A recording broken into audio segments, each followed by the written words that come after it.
Mały modelarz, rocznik 1975. W tym roczniku ukazało się 12 zeszytów małego modelarza oraz numer specjalny. Zapraszam na odcinek. Alojzy Krakowski był autorem tej okładki numeru 1, a zamieszczono w nim model lekkiego czołgu pływającego PT-76. Autorem tego modelu jest Leszek Komuda. Model był opracowany w skali 1:25 i tak opis oraz 9 rysunków pomocnych przy budowie tego modelu zamieszczono na 6 stronach.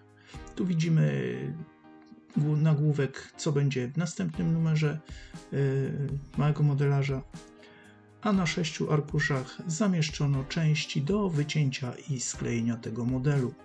Model był ładny, ładnie opracowany. Pamiętam, sklejałem ten model. No oczywiście tu trudnością były koła, jak zwykle, duża ilość kół, no i gąsienice, ale był dość dobrze opracowany rysunek, który pokazywał, jak należy zrobić i na te gąsienice, i na ostatniej stronie przekrój pojazdu pokazujący wnętrze łącznie z pędnikami, przedziałem amunicyjnym i przedziałem kierowcy. Zeszyt numer 2. Żuraw Gdański. Okładka Jerzy Cieślak. Model Marek Zuzański. Skala 1:200. Opis na 4 stronach. 5 rysunków. Natomiast części były rozmieszczone na 6 arkuszach. Pamiętam, była to moja pierwsza taka makieta w pełni sklejona. Bardzo długo stała, zanim uległa destrukcji z powodów po prostu wieku. Bardzo ładnie opracowany, bardzo ładny model i odpowiednio pokryty lakierem. Bardzo długo stał u mnie gdzieś tam na szafie. Pokrywał się kurzem. Od czasu do czasu trzeba było go czyścić, odkurzać, myć, ale przetrwał bardzo, bardzo długi okres. Samolot liniowy Lublin R8 to numer 3 małego modelarza w tym roczniku. Opracowanie modelu Wiesław Bączkowski. Okładkę natomiast projektował Adam Werka. Model był opracowany w skali 1:50. Opis zawierał się na 5 stronach oraz było zamieszczonych 11 rysunków pomocnych przy budowie tego modelu. Tu zamieszczono zdjęcia z wystawy małego modelarza, modeli, które były opracowane wcześniej. Natomiast na 6 arkuszach rozmieszczono części do wycięcia i sklejenia. Ja miałem ten model sklejony na pływakach. Można go było właśnie zrobić w wersji na pływakach lub na kołach. Model prezentował się bardzo ładnie, duży model. Jak widzimy na skanach, części ładnie rozrysowane, ładny druk. A na ostatniej stronie okładki zamieszczono plan generalny z rozmieszczeniem części. Adam Jońca jest autorem tej okładki numeru 4. Jest to model samolotu myśliwskiego Jak-9. Opracowany przez Kazimierza Osterczuka. Model został opracowany w skali 1:33.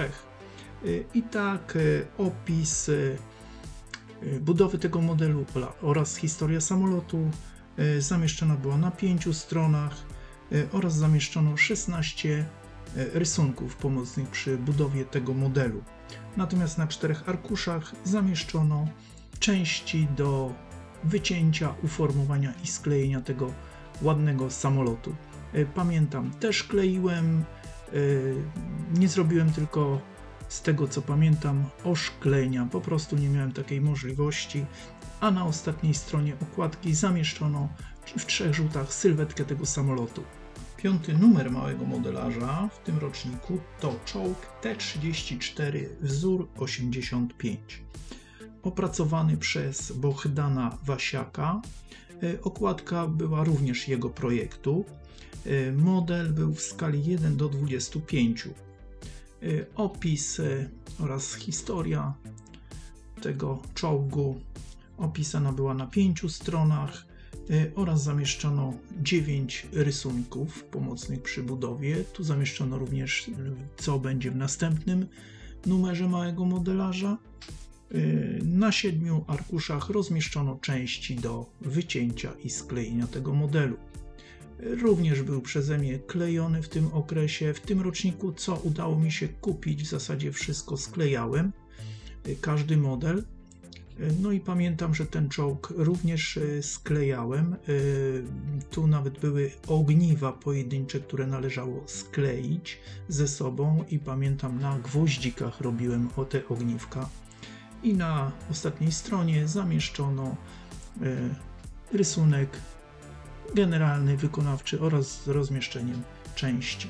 Jak zapowiadano w poprzednim numerze, w numerze 6 zamieszczono model niszczyciela eskortowego ORP Garland. Model opracował Roman Chrzęstek w skali 1:200. Natomiast projekt okładki Adam Werka. I tak opis oraz historia Garlanda mieściła się na 6 stronach. Wzmianka, co ukaże się w następnym numerze małego modelarza, oraz zamieszczono 5 rysunków. Na 6 arkuszach zamieszczono części do wycięcia i sklejenia tego modelu. Model można było wykonać do linii wodnej lub z poszyciem dennym. Jak widzimy na załączonych skanach, dość dużo części. Model ładnie mógł się prezentować. Ładny wydruk, bez przesunięć. No i na ostatniej stronie zamieszczono plan generalny modelu wraz z rozmieszczeniem części. W numerze 7 został zamieszczony model statku szkolnego Zawisza Czarny. Autorem tego opracowania jest Andrzej Karpiński. Model opracował w skali 1:100. Na 6 stronach zamieszczono opis budowy, dość obszernie opisano.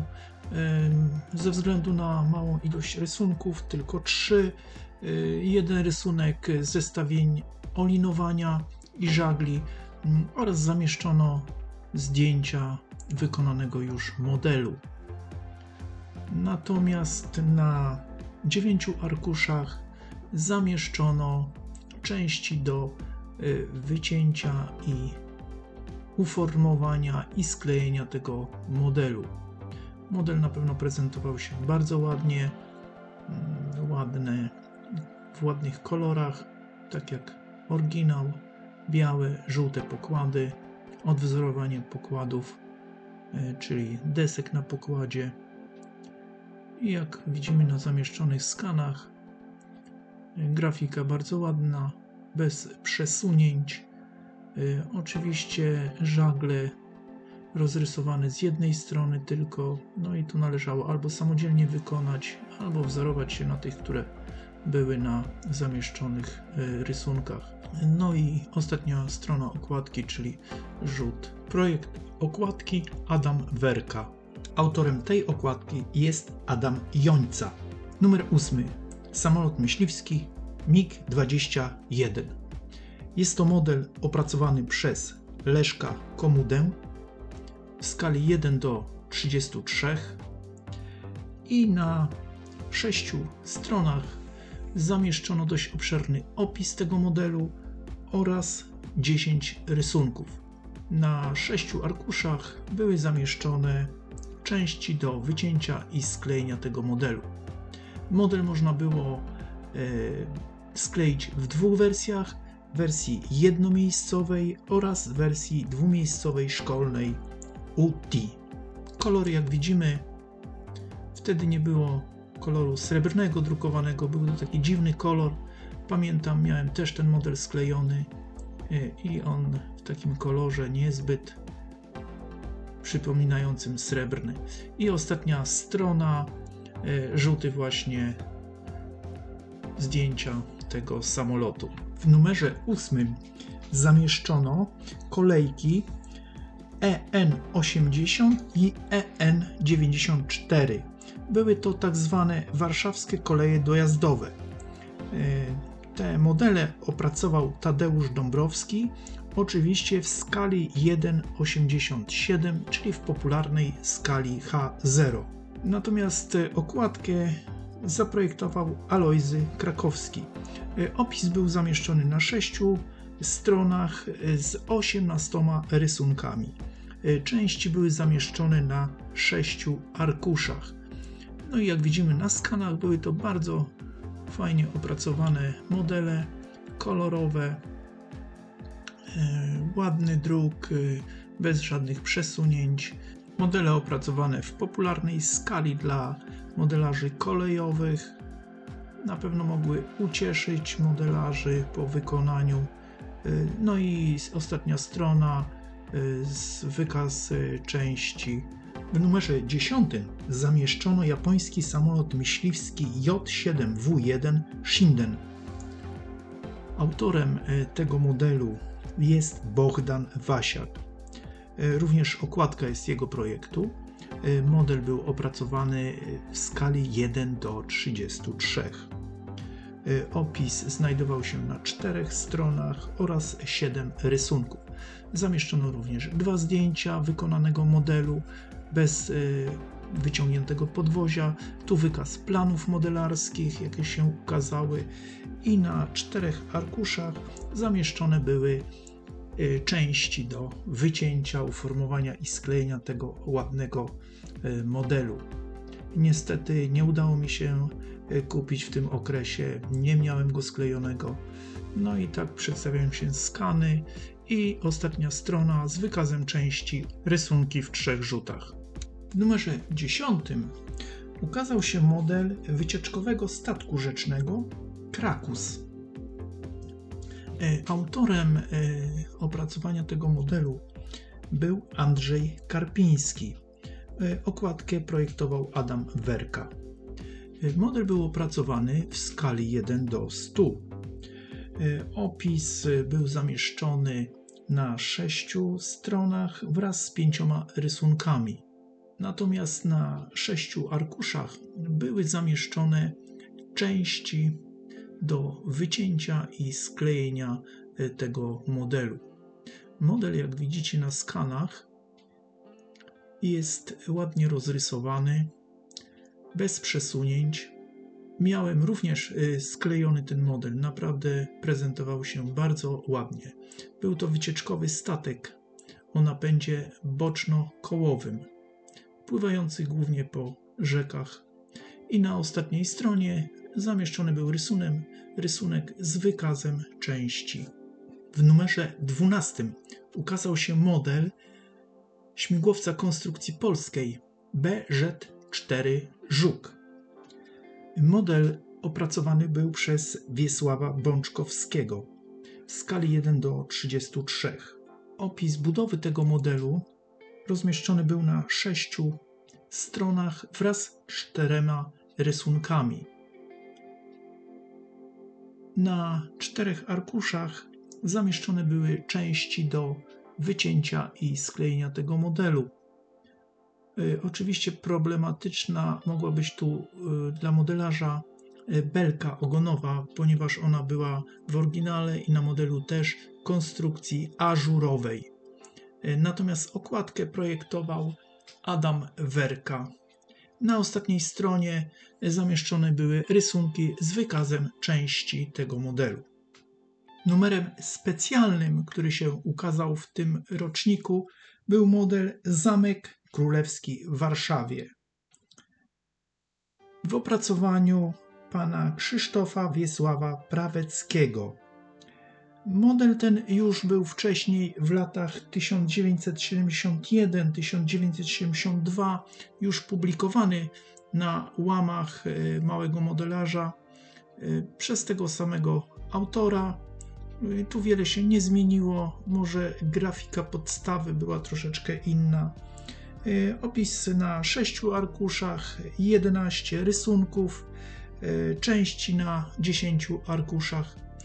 Jak widzimy na zamieszczonych skanach, jest to powtórzenie tego wydania, które ukazało się w poprzednich latach. Oczywiście tu druk bardzo ładny, bez przesunięć.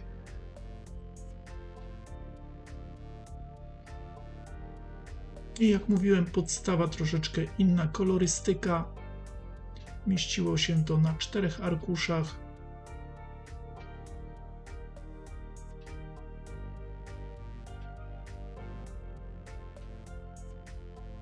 No i ostatnia strona okładki, zdjęcie Zamku Królewskiego. Dziękuję za obejrzenie tego odcinka. Zapraszam na kolejny z serii Roczniki Małego Modelarza. Prześledzimy rok 1976. Cześć, do usłyszenia.